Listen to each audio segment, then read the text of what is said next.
Bismillah. Assalamualaikum warahmatullahi wabarakatuh. Alhamdulillah wassalatu wassalamu ala Rasulillah wa ala alihi wa sahbihi wa man tabi'ahum bi ihsan ila yaumiddin. Wa la haula wa la quwwata illa billah, ma ba'du. Ikhwani wa akhwati fillah, anak-anakku kelas 5. Alhamdulillah kita bersyukur kepada Allah Subhanahu wa taala atas rahmat dan nikmatnya yang diberikan kepada kita. Sampai saat ini kita bisa terus diberikan kesempatan oleh Allah untuk menuntut ilmu, belajar dan terus belajar. Semoga Allah juga mendengarkan doa-doa kita supaya kita bisa belajar secara langsung tatap muka, dan segera Allah mengangkat wabah ini dan diberikan kesehatan untuk semua kaum muslimin, dan semoga yang diberikan ujian sakit semoga diberikan kesembuhan. Baik, kali ini kita akan belajar sirah ya, sirah kelas 5. Alhamdulillah ya, sudah naik kelas 5. Sebelumnya untuk belajar sirah kelas 4 juga dengan Ustaz Solihin, sekarang juga masih dengan Ustaz Solihin. Untuk 1 tahun ke depan insyaallah mudah-mudahan kita akan memberikan pelajaran dari pelajaran sirah. Bab yang pertama yaitu tentang perjanjian dengan orang Yahudi. Poin pertama, tetangga yang paling dekat dengan kaum muslimin. Ya betul, Rasulullah SAW ketika sudah sampai di kota Madinah ya, setelah hijrah dari Mekah ke Madinah, langsung beliau sebagai pimpinan kaum muslimin dan pimpinan ya Madinah, Nabi SAW mempunyai strategi yang sangat baik dan jitu sekali ya.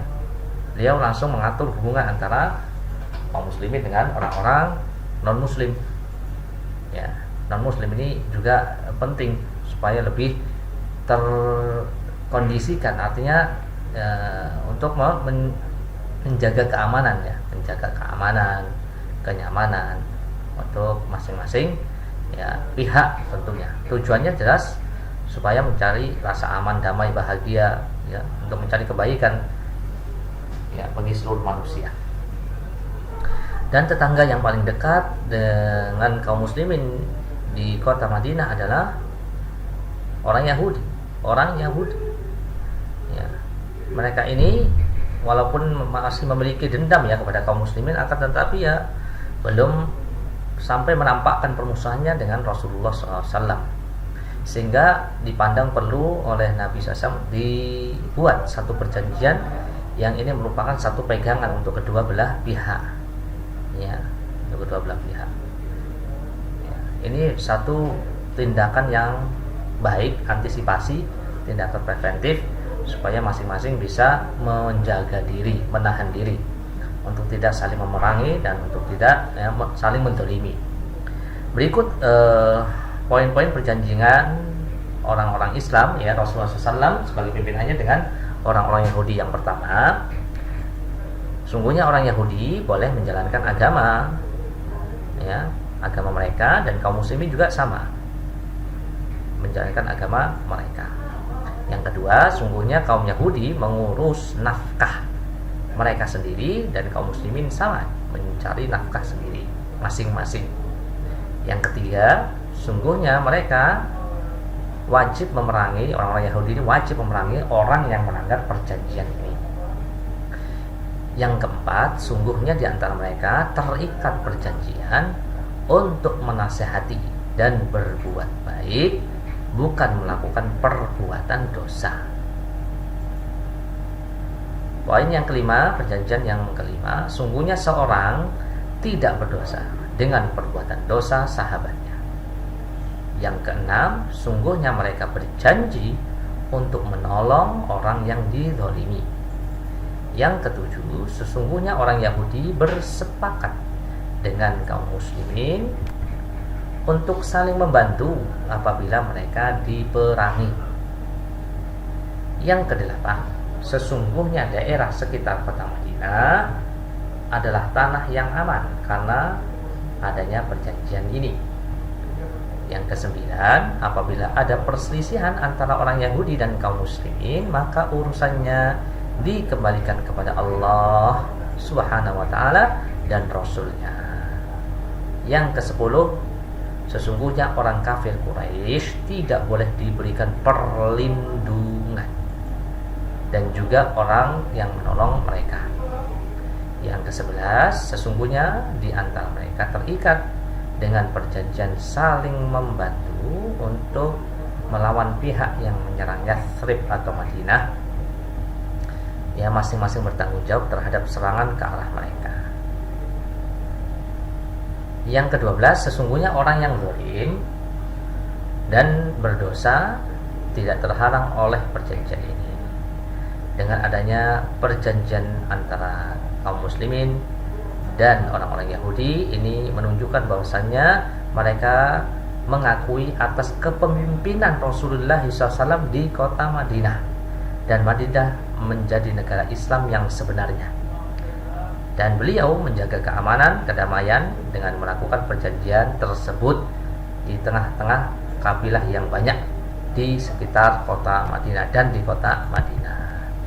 Kemudian poin selanjutnya, tokoh Quraisy menghasut tokoh munafik untuk memerangi kaum muslimin. Ya, karena orang-orang kafir Quraisy ini semakin hari semakin marah melihat perkembangan yang begitu pesat dari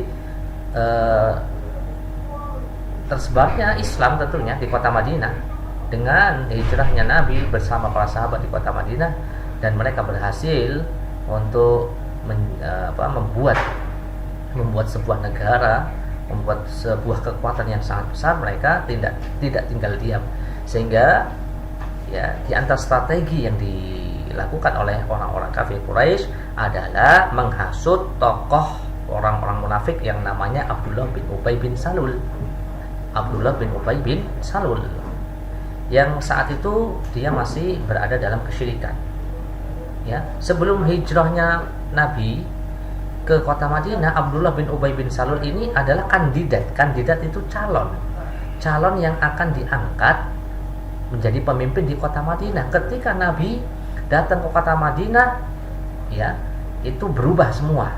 Jadi Abdullah bin Ubay bin Salul itu tidak dijadikan pimpinan, langsung pimpinan itu beralih kepada Nabi Shallallahu Alaihi Wasallam. Nah, saat itu adalah saat yang tepat untuk menghasut si Abdullah bin Ubay bin Salul ini yang mungkin merasa kecewa dengan kedatangan Nabi Shallallahu Alaihi Wasallam, ya, sehingga di antara isi suratnya tokoh Quraisy ini menghasut Abdullah bin Ubay bin Salul. Isinya adalah, sesungguhnya kalian telah memberikan perlindungan kepada teman kami yaitu Nabi Sallallahu Alaihi Wasallam, dan sungguh kami bersumpah atas nama Allah, ya, hendaknya kalian memerangi Nabi dan kaum muslimin atau mengusirnya. Jika tidak, kami yang akan menyerang kalian dan berhasil membunuh pasukan kalian dan menghalalkan wanita-wanita kalian. Nah, begitu surat itu dibaca sampai tangan Abdullah bin Ubay bin Salul, maka langsung, ya, dia mengumpulkan pasukannya untuk memerangi Rasul. Tetapi, ya, Abdullah bin Ubay bin Salul bersama pasukan itu didatangi Rasulullah SAW, dinasihati oleh Nabi, dan akhirnya mereka pun mengurungkan niatnya dan mereka bubar. Sampai di sini, ya, pelajarannya. Nanti bisa kalian, ya, lihat lagi modulnya dan mohon dikerjakan.